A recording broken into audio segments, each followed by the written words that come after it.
Hey y'all, it's Maddie Del Rey with Two Girls Talk Transits. Today I want to show you how to pull up your chart, one of the best websites that I use for pulling up your chart, and then kind of a little bit about what you're looking at when you're looking at an astrology chart. So today we're going to be using the website astro.com. It's very kind of the free website. It's the best. It's kind of the standard, and you do have to create an account, but you can store all your astrology charts on this website, as well as very customizable, so you can play around with certain different elements and change things up all in the one website without having to go to different places. I wrote a blog post about this, and I used to use Shani Nicholas' chart. Shani's website, shani.com, is also a great resource, but it kind of lumps you in with her products, her app. And so if you're looking for more of an independent resource, check out astro.com. So first you'll be going there straight to astro.com. Type that into your webpage. Once you get to astro.com, you're going to pull up this homepage. You want to go to the top right hand corner to My Astro, and then you're just going to want to create a profile, or you can go to just log in. So you'll go to user profile here, and then this is where you'll be able to log in or create a free profile down at the bottom. It's going to want you to make a profile before you're able to pull up your chart, so just go ahead and do that, get it done, and you can save it and move forward. So I'm going to log in real quick here, and from there you're going to want to add. You won't have any information. This will just be your blank page. So you want to start by adding a new astro data. And then from here, you'll enter in your information, and sort of, it only has female, male, but whatever, it doesn't matter.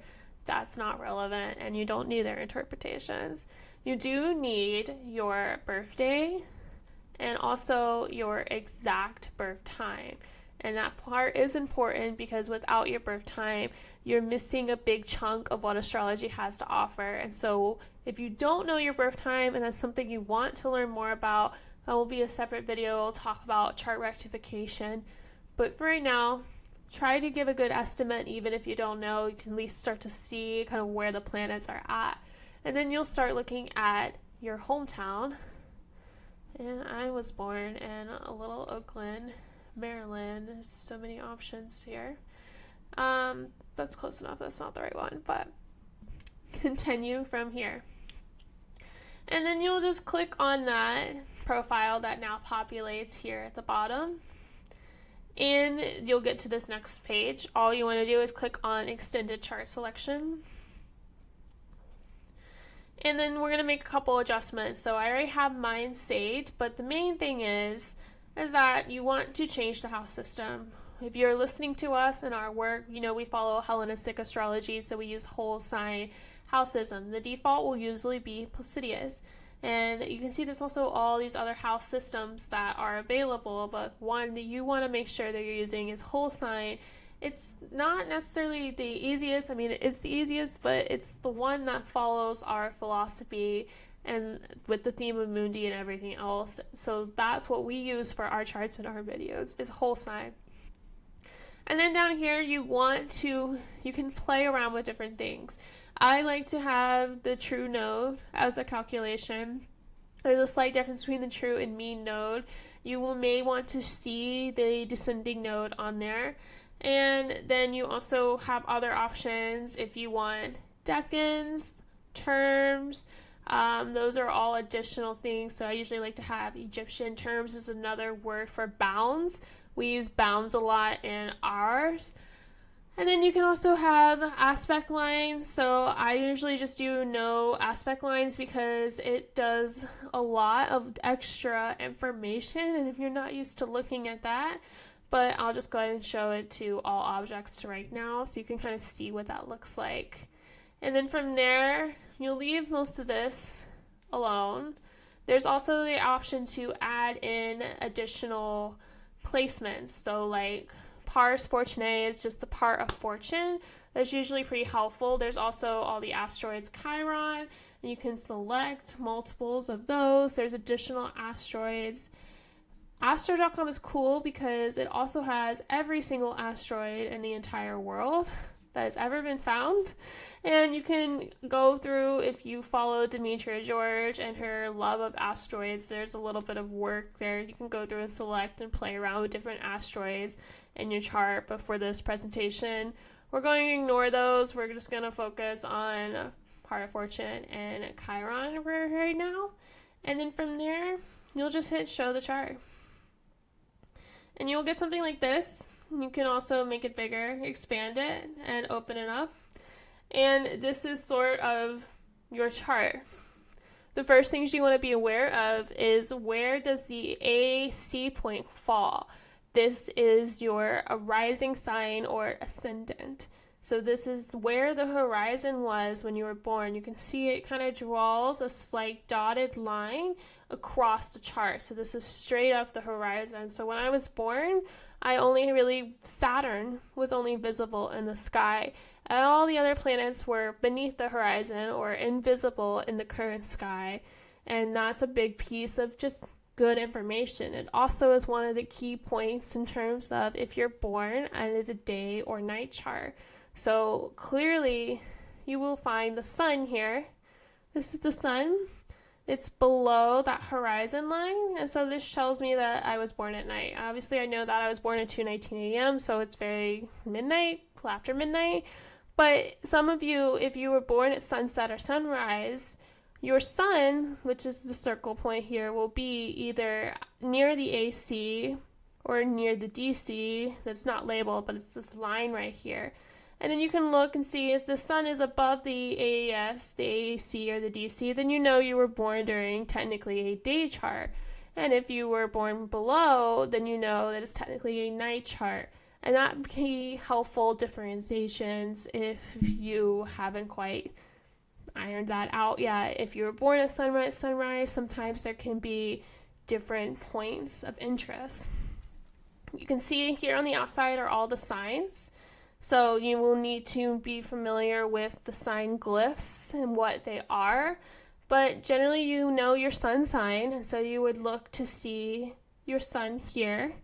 And that is, you know from typing that birth date into Google, you're a Libra or you're a Leo or so.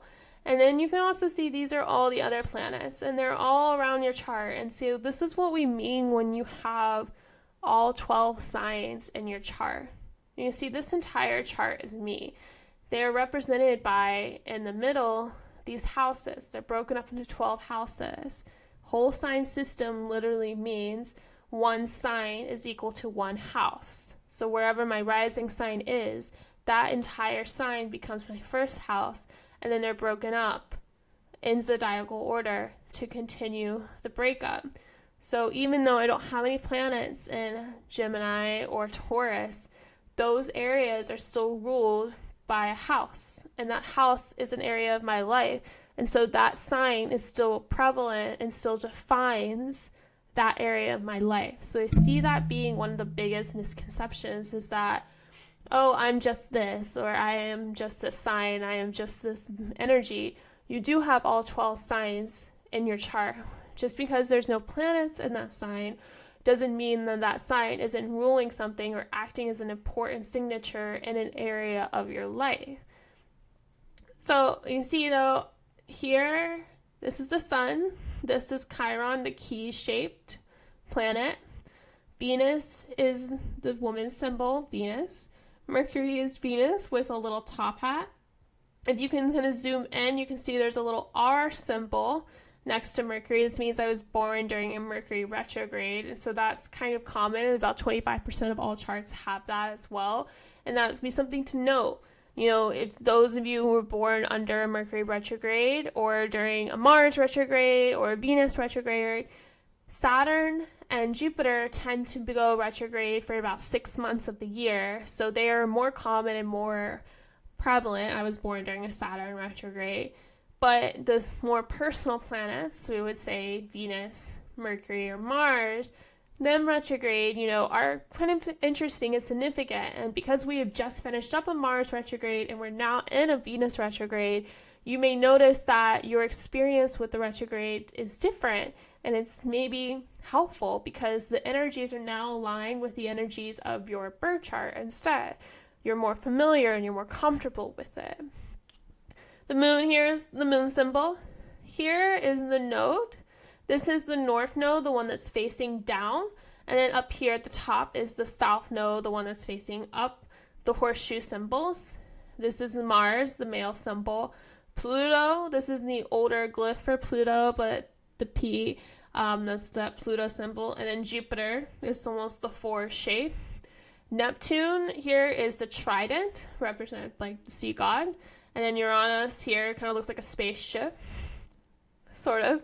That is Uranus. And then Saturn here is the cross and the glyph below. And again, there's the retrograde, also retrograde between Neptune and Uranus. Those planets are also retrograde 6 months out of the year. So again, very common to have them retrograde in your chart.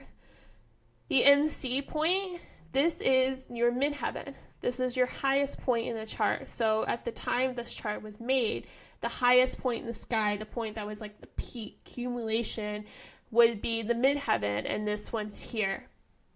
Because we use whole sign astrology, the midheaven is not always in the 10th house. If you use Placidius or a different chart, the midheaven usually marks the start of the 10th house. It is usually the career, because the midheaven, being the highest point of your chart, would really represent what your highest peak reputation or kind of honor is in the chart.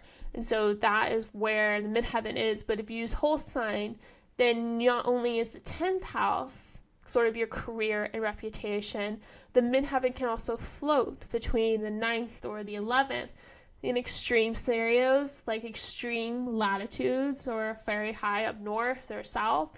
It can be in the 8th house as well. And so that's sort of a difficult and kind of interesting part in terms of like if you're trying to figure out what part of your career is important to you, you want to look to both the 10th and the 9th. But for this scenario, we're just looking at your chart, we're pulling up your chart. And here, this is the part of fortune, sort of the crosshairs figure. We'll talk more about the part of fortune. That's a real big piece. There's also the lot of spirit. I love lots, so I've been studying a lot about that. And then the last thing you really want to pay attention to are the degrees. So there's these little numbers here. I know it's kind of hard to see, but these are the numbers here. This is the 2. You can see my sun and Chiron are at the same degree at 2 degrees. And Venus here is at 12. Mercury is at 19. The moon's at 22. The nodes will always be exactly opposite each other. So at 26. Here, Mars is at 12, so forth. And that is what we're kind of talking about when we're going through sort of the transits in our podcast.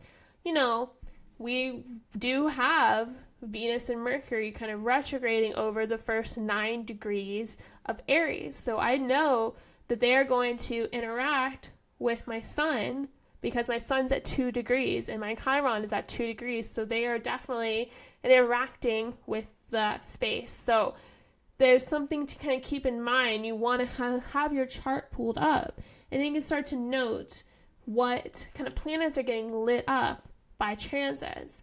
You can also see that here on astro.com. So if I exit out of this screen, it takes me back here. You will go up to the top and you will hit this little button that says blue with transits. So press that. And now it will pull the transits. It's noted in green here for March 20th, which is when I'm making this video, 2025. And you can expand this chart as well to look at it bigger.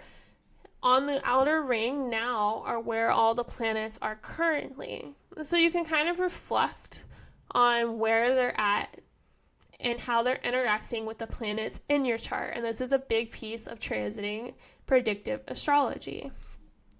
You can see that the Saturn is very close or on top of my Saturn. So I have been going through my Saturn return the past month or so. As I talked about, Venus and Mercury are retrograde, kind of hard to see because the sun had just entered Aries as well. And though I know that they are very early degrees of Aries, so they are interacting with the planets in my Libra house because that's sort of that opposition, 180 degrees interaction here. And then you can look around and see where the other planets are and kind of what areas of your chart that they're interacting with.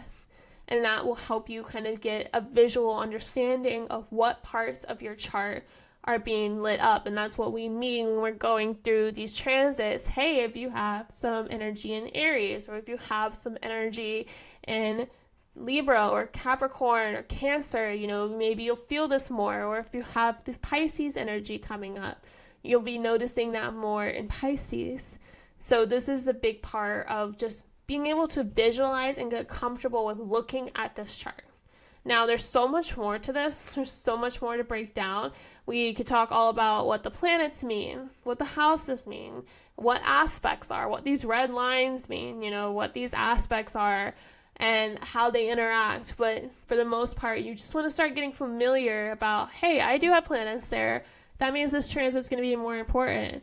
In the next video, I am going to talk a little bit more about aspects in terms of like which transits actually interact with your chart and which transits don't. So this is just a little introductory though for you to start pulling up your chart and, you know, gathering other birth data. You can always add in more birth data on astro.com, and you can go back, you can add another chart in, you can edit, start saving these charts, and just start getting more familiar with looking at a full chart instead of just kind of pulling things, piecemealing things. A lot of the apps are really helpful, but they don't give you the full visual. So we are going to talk more about this in other videos, but if you want to always learn more, listen to our podcast, or if you're interested in booking a reading, you can check out maddiedelray.com, and that will be linked below in the show notes. So I hope you have a wonderful rest of your day.